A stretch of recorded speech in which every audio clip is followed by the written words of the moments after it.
But let's talk to Ryan Sabey first. Ryan, very good morning to you, sir. Good morning, Mike. I mean, it's very fascinating what's going on with Donald Trump and Saudi Arabia. We'll come back to that perhaps when he steps off that plane, because we're not quite sure what's going to come out of this meeting, but we can be pretty sure that it'll be hyped up to a pretty large extent. Let's talk about Keir Starmer. A 21-year-old man has been arrested on suspicion of arson with intent to endanger life. A lot of questions being asked about how it's possible that the property, albeit that it's not now being occupied by Keir Starmer, but it's rented out, we believe, could be attacked in this way. We saw something similar, didn't we, with Rishi Sunak when his house was taken over by Greenpeace protesters. Should the protection not be a bit better than this?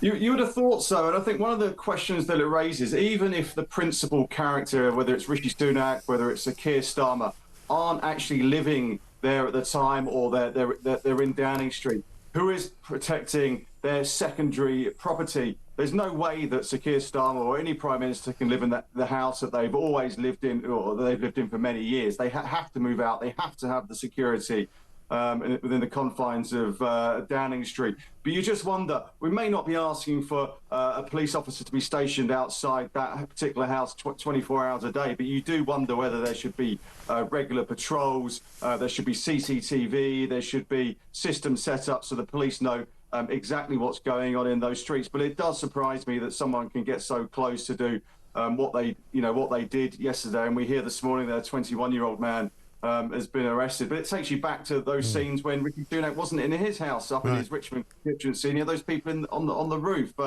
It kind of beggars belief. It sort of does, but I mean, I suppose in saying that, we're not really asking necessarily for a round-the-clock, police guard on the property, because maybe the people that live there wouldn't want that anyway. But you would think that they might be, I don't know what the answer is, but you'd think they might be a bit better at sort of, working out that there's somebody who might wish to do something like this.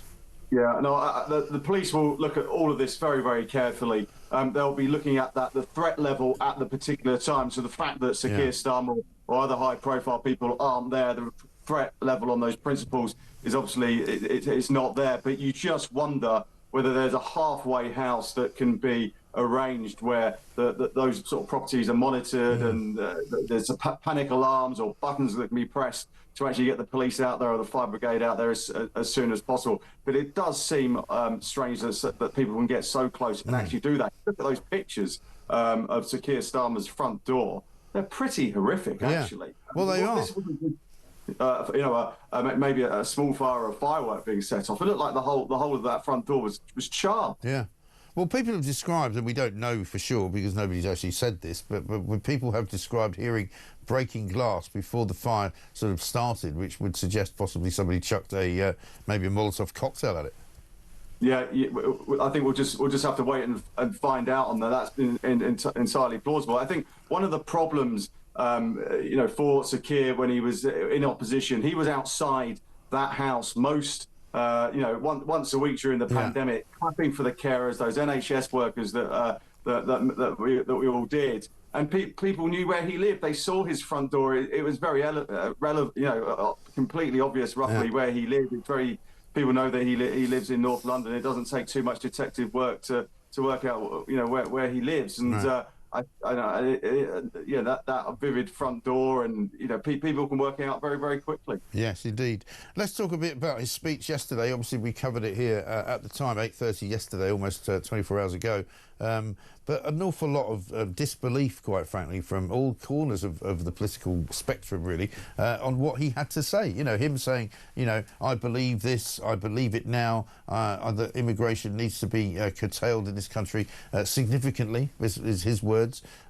He's getting criticised from the left for sort of invoking the language of what they describe as the far right, invoking the language of Enoch Powell. The Guardian's having a go this morning.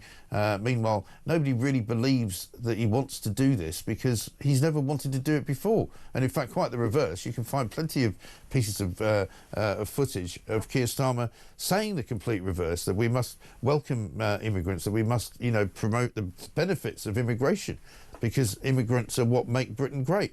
And he's now saying the exact opposite.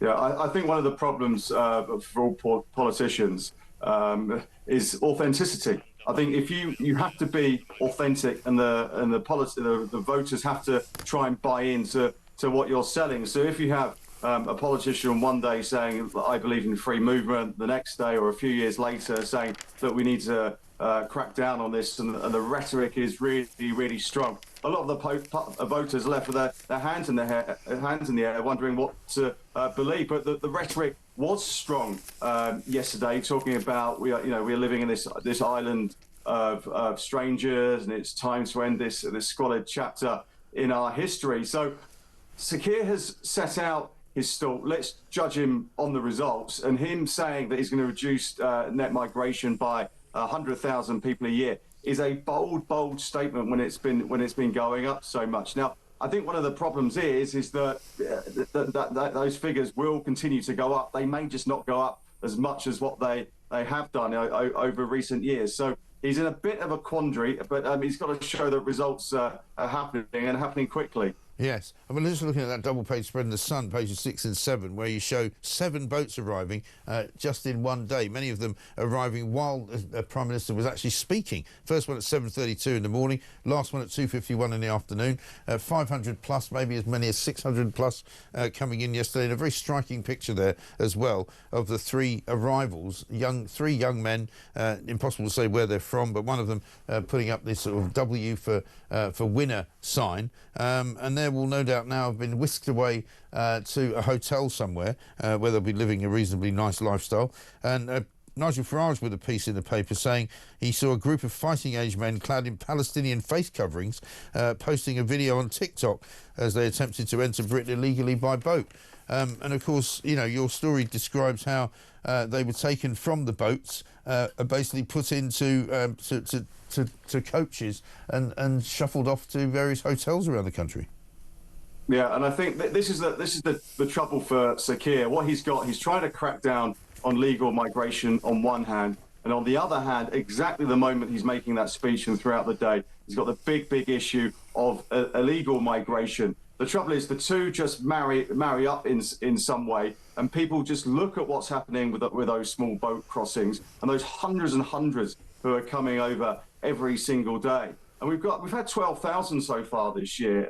We're now at the beginning of that summer period where maybe the water, the channel will get a bit calmer, and those numbers will just increase. So people will just may say that he's trying to crack down on the legal stuff, but on the other hand, it's he who wanted to say that he did say that he wanted to smash the gangs, but we'll be getting increased numbers over the summer.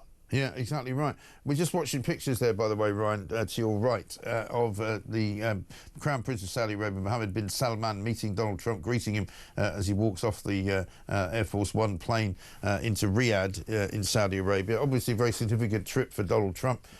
We won't know, as I say, what's going to be discussed yet, but it's a pretty clear signal that Donald Trump believes that the future of his, shall we say, policies and his economics, as it were, is in Saudi Arabia and in the Middle East and not Europe.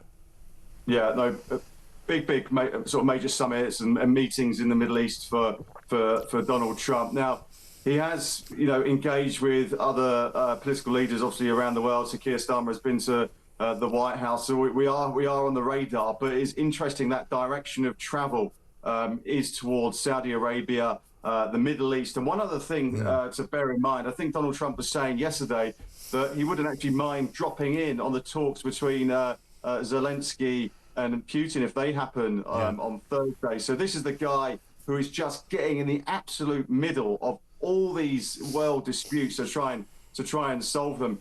Obviously, yesterday, the China trade deal with the US, that seemed, or the negotiations seemed to be getting on very well. So this is a guy who's just getting absolutely stuck in. And when he's getting to the Middle East, actually, he's trying to strike up some big deals. And don't forget, he's going to have that US Air Force One plane donated by Saudi Arabia. Right. It's going to be his absolute showpiece plane that he's going to be flying around on. Yes, the Americans are not happy about it. Some are saying, this is absolute corruption, like a banana republic. I think it's the Qataris actually are giving him the plane. And basically, he's saying, well, it's for free. What's all the problem about? It's very Trumpian, isn't it? Where he's going, I can take a free plane. It's free. What's the problem? I'm not going to do anything in return for it.